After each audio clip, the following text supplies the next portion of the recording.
মাধ্যমিক question bank Duff and dot 2024 page number 294 রয়েছে Ultadanga government sponsored HS school for girls. এই স্কুলটির যে সমস্ত সিন আনসিন এবং গ্রামার পার্টে কোশ্চেনগুলি রয়েছে সেগুলির সমাধান দিব। আর বলে রাখা ভালো, আগের যে সমস্ত পেজগুলি রয়েছে সেগুলির সমাধান আগেই আপলোড করা হয়েছে। ডেসক্রিপশন বক্স এবং এন্ড স্ক্রিনে প্লেলিস্টটি রয়েছে, সেখান থেকে দেখে নিতে পারো। তাহলে চলো এখন এই পেজটি দেখে নেওয়া যাক। সেকশন এ তে সিন রয়েছে প্রোজ পার্ট থেকে এবং এটি রয়েছে ফাদার সেলফ থেকে। প্রথমে শুরুতে এমসিকিউ প্রশ্ন রয়েছে এবং প্রথমে রয়েছে Swami's father wanted to send the letter to dash. অ্যান্সারটা হচ্ছে অপশন এ, দি হেডমাস্টার। স্বামীর বাবা চেয়েছিল হেডমাস্টারকে একটি চিঠি পাঠাতে। এরপরে Swaminathan wanted to avoid the school for dash. অ্যান্সারটা হচ্ছে অপশন ডি, দি ডে। ওই দিনটার জন্য সে স্কুলটা বন্ধ করতে চেয়েছিল। এরপরে সামুয়েলস ফেজ ওয়াজ ড্যাশ। সামুয়েলের যে ফেজটা সেটা হচ্ছে অপশন বি, ডার্ক। এরপর রয়েছে বিয়ের দাগের complete the following sentences with information from the text. রয়েছে on the way to school Swaminathan was bothered by dash. অ্যান্সারটা হচ্ছে এই কনসায়েন্স কথাটা হবে। শুধুমাত্র এই ওয়ার্ডটা কনসায়েন্স কথাটা লিখে দিলেই হয়ে যাবে, বিবেকের দ্বারা বিব্রত হচ্ছিল। এরপরে to make up his mind about Samuel Swaminathan stopped on dash. Samuel সম্পর্কে তার মনটাকে স্থির করার জন্য স্বামীনাথন দাঁড়িয়েছিল। কোথায় দাঁড়িয়েছিল? অ্যান্সারটা হচ্ছে দি রোড সাইড। এটা হচ্ছে অ্যান্সার হয়ে যাবে, দি রোড সাইড। এরপরে পোয়েট্রি পার্ট থেকে সিন রয়েছে এবং এটি রয়েছে ফিবিল থেকে। প্রথমে রয়েছে এমসিকিউ প্রশ্ন, রয়েছে choose the correct alternative to complete the following sentences. রয়েছে little prig refers to dash. Little prig কাকে বলা হয়েছে? অ্যান্সারটা হচ্ছে অপশন ডি, স্কুইরেলকে। এরপর রয়েছে এ স্পেয়ার ইমপ্লাইজ, এরপরে ড্যাশ রয়েছে, অ্যান্সারটা হচ্ছে অপশন ডি, দি আর্থ। এরপরে তিনের দাগে রয়েছে বার্ন হ্যাস, এরপরে ড্যাশ রয়েছে। তো দেখো এখানে কিন্তু দুটো অ্যান্সারই করা যাবে। একটা হচ্ছে সেলফ রেসপেক্ট, এটাও করা যাবে। এরপরে সি এর দাগে রয়েছে সেলফ কনসাসনেস, এটাও কিন্তু করা যাবে। তো দুটো অ্যান্সারই হবে আমার মনে হচ্ছে। তোমরা কোনটা করবে বা তোমাদের কোনটা মনে হচ্ছে তোমরা কিন্তু কমেন্ট বক্সে কমেন্ট করে আমাকে জানাবে। তো আমার মতে আমি কিন্তু দুটোই করলাম। এরপরে রয়েছে বিয়ের দাগের complete the following sentences with information from the text. রয়েছে the lesson which Bun teaches is, এরপরে ড্যাশ রয়েছে। অ্যান্সারটা হবে that all sorts of talents are required for life on earth. বলছে পৃথিবীতে সমস্ত ধরনের যে ট্যালেন্টগুলো সবই কিন্তু প্রয়োজন। এরপর একটি আনসিন রয়েছে তিনের দাগে। তো চলো আনসিনটার মানে প্রথমে বলে দিই। As far back as 400 BC, Indian surgeons were famous for their skill in performing all kinds of operations. বলছে as far back as 400 BC অর্থাৎ 400 খ্রিস্টপূর্বাব্দ আগে ইন্ডিয়ান সার্জেন্স অর্থাৎ ভারতীয় যারা শল্য চিকিৎসক তারা ওয়ার ফেমাস, তারা বিখ্যাত ছিল for their skill in performing all kinds of operations. সমস্ত ধরনের যে অপারেশনের স্কিল পারফর্ম করা সমস্ততেই তারা দক্ষ ছিল। এরপরে they could remove cataracts from the eyes. তারা চোখের যে ছানি সেগুলোকে রিমুভ করতে পারত, অর্থাৎ বের করতে পারত। And operate on the intestines, অর্থাৎ অস্ত্রোপচারে কিন্তু তারা দক্ষ ছিল। They could operate on the brain, তারা ব্রেনেও অপারেট করতে পারত।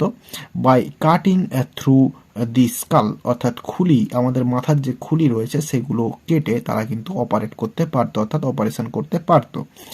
দে were experts in plastic surgery, তারা প্লাস্টিক সার্জারিতে এক্সপার্টস ছিল। And could actually give people new noses, এবং তারা মানুষকে নতুন নাকগুলি দান করতে পারত। এরপরে we know about surgery in ancient India. প্রাচীন ভারতের যে সার্জারি সেগুলি সম্পর্কে আমরা জানতে পারি ফ্রম দি সুশ্রুত সংহিতা। সুশ্রুত সংহিতা নামে একটি বই রয়েছে, সেই বই থেকে আমরা জানতে পারি। দিস বুক রিটিন ইন সংস্কৃত, অর্থাৎ এই যে বইটি, এই যে সুশ্রুত সংহিতা, এই যে বইটি এটি সংস্কৃত ভাষায় রচিত, অর্থাৎ সংস্কৃত ভাষায় লেখা হয়েছে। Contains the teaching of a remarkable man Sushruta, অর্থাৎ সুশ্রুত নামে যে রিমার্কেবল ম্যান তার যে টিচিং বা তার যে শিক্ষাগুলো সেটাতে রয়েছে। However, Susruto and the doctors of his time thought that book learning was of very little use by itself. যদিও সুশ্রুত এবং সেই সময়ের যে ডাক্তারেরা ছিলেন তারা মনে করতেন যে বই পড়ে যে শিক্ষাটা সেটাতে খুব অল্প পরিমাণে শিক্ষাটা হয়ে থাকে, অর্থাৎ প্রকৃত শিক্ষাটা হচ্ছে প্র্যাকটিক্যালের দ্বারা হয়ে থাকে, অর্থাৎ প্র্যাকটিসের দ্বারা। In order to be good surgeons, অর্থাৎ ভালো সার্জন হতে গেলে দে নিডেড, তাদের প্রয়োজন ছিল, to learn by actually performing operations, অর্থাৎ অপারেশনস করে শিক্ষাটা প্রয়োজন ছিল, অর্থাৎ হাতে নাতে কাজ করে শিক্ষাটা প্রয়োজন ছিল। দিস ওয়াজ নট ইজি, এটা সহজ ছিল না। Not many people were willing to let a surgeon try various operations on their bodies.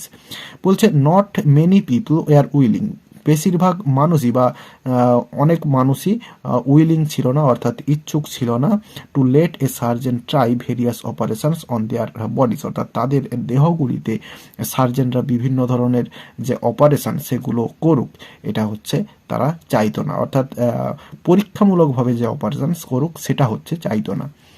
So the young doctors to begin with learned on various fruits and vegetables. বলছে so তাই জন্য দি young doctors, অর্থাৎ যারা নতুন doctor's, to begin with, যারা শুরু করবে কাজকর্ম, তাদেরকে learn on various fruits and vegetables, বিভিন্ন ধরনের ফল এবং শাকসবজির ওপর এটা করতে হতো। They would practise stitches on leather and bandages on life sized dolls. বলছে দে উড প্র্যাকটিস, তারা প্র্যাকটিস করতো, স্টিচিং অর্থাৎ সেলাইটা, অন লেদার চামড়ার উপরে, and bandages on life sized dolls, এবং পুতুলের ওপরে তারা ব্যান্ডেজ করতো। Susruto was the first to say that students of surgery must practice on dead bodies. বলছে সুশ্রুতই প্রথম বলেছিলেন যে স্টুডেন্টদের সার্জারিটা প্র্যাকটিস করা উচিত বা প্র্যাকটিসটা করতে হবে অন ডেড বডিজ, অর্থাৎ মৃতদেহর উপরে বা মৃতদেহতে তাদের সার্জারিটা প্র্যাকটিস করতে হবে। তাহলে এই ছিল আনসিনের মানেটা বলে দিলাম। চলো এবার অ্যান্সারগুলো দেখে নিই।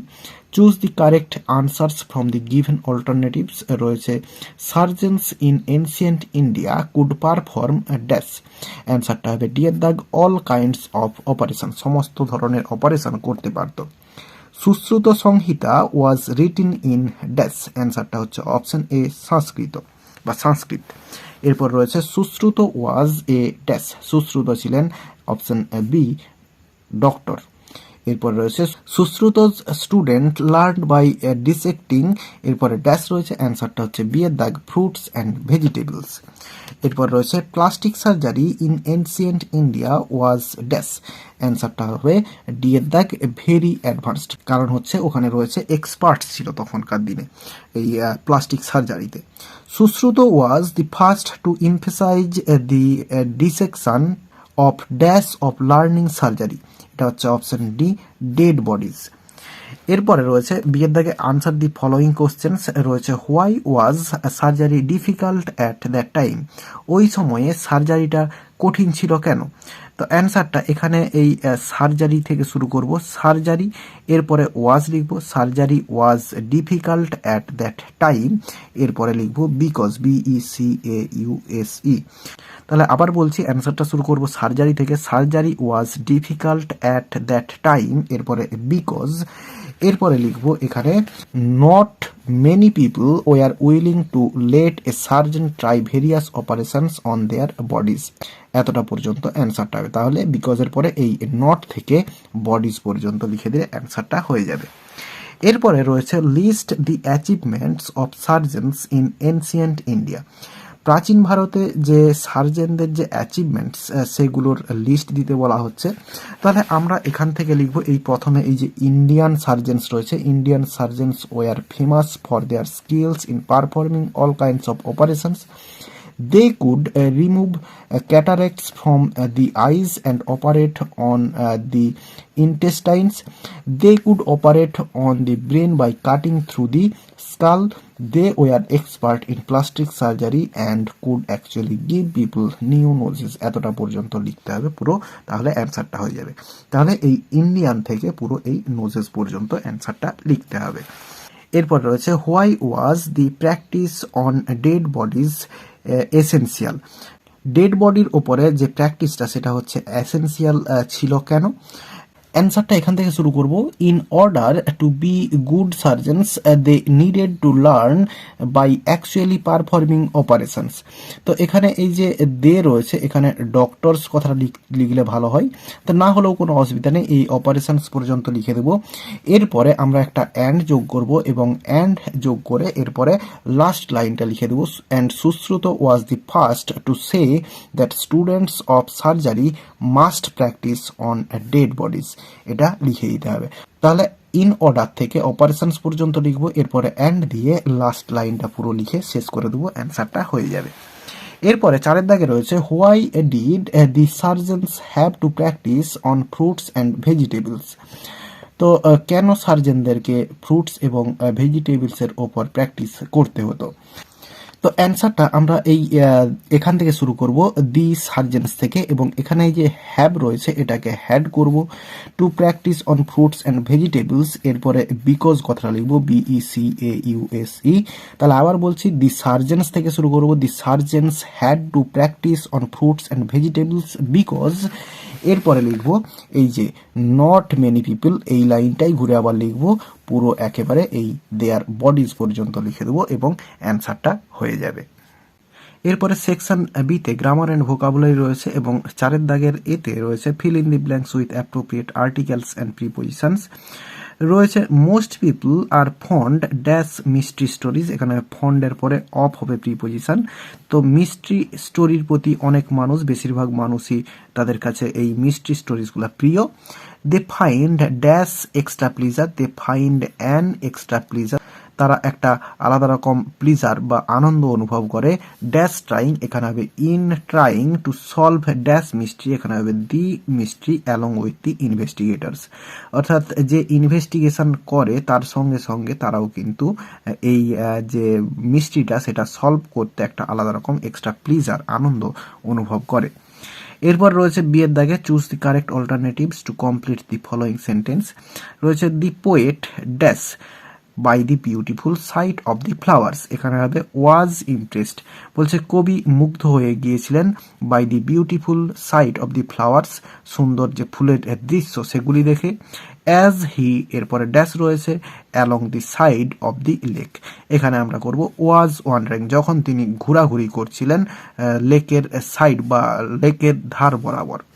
এরপরে সি এর দাগে রয়েছে change the voice of the following sentences, রয়েছে টেক ইউর পেপার, তাহলে বলছে টেক ইউর পেপার, এটা হচ্ছে রয়েছে ইম্পারেটিভ সেন্টেন্সে। তাহলে আমরা করতে পারি লেট দিয়ে করতে পারি, লেট এরপরে ইওর পেপার, অবজেক্টটাকে নিয়ে আসবো ইওর পেপার, পেপার এরপরে বি এরপরে টেকেন TAKEN, এটা করতে পারি।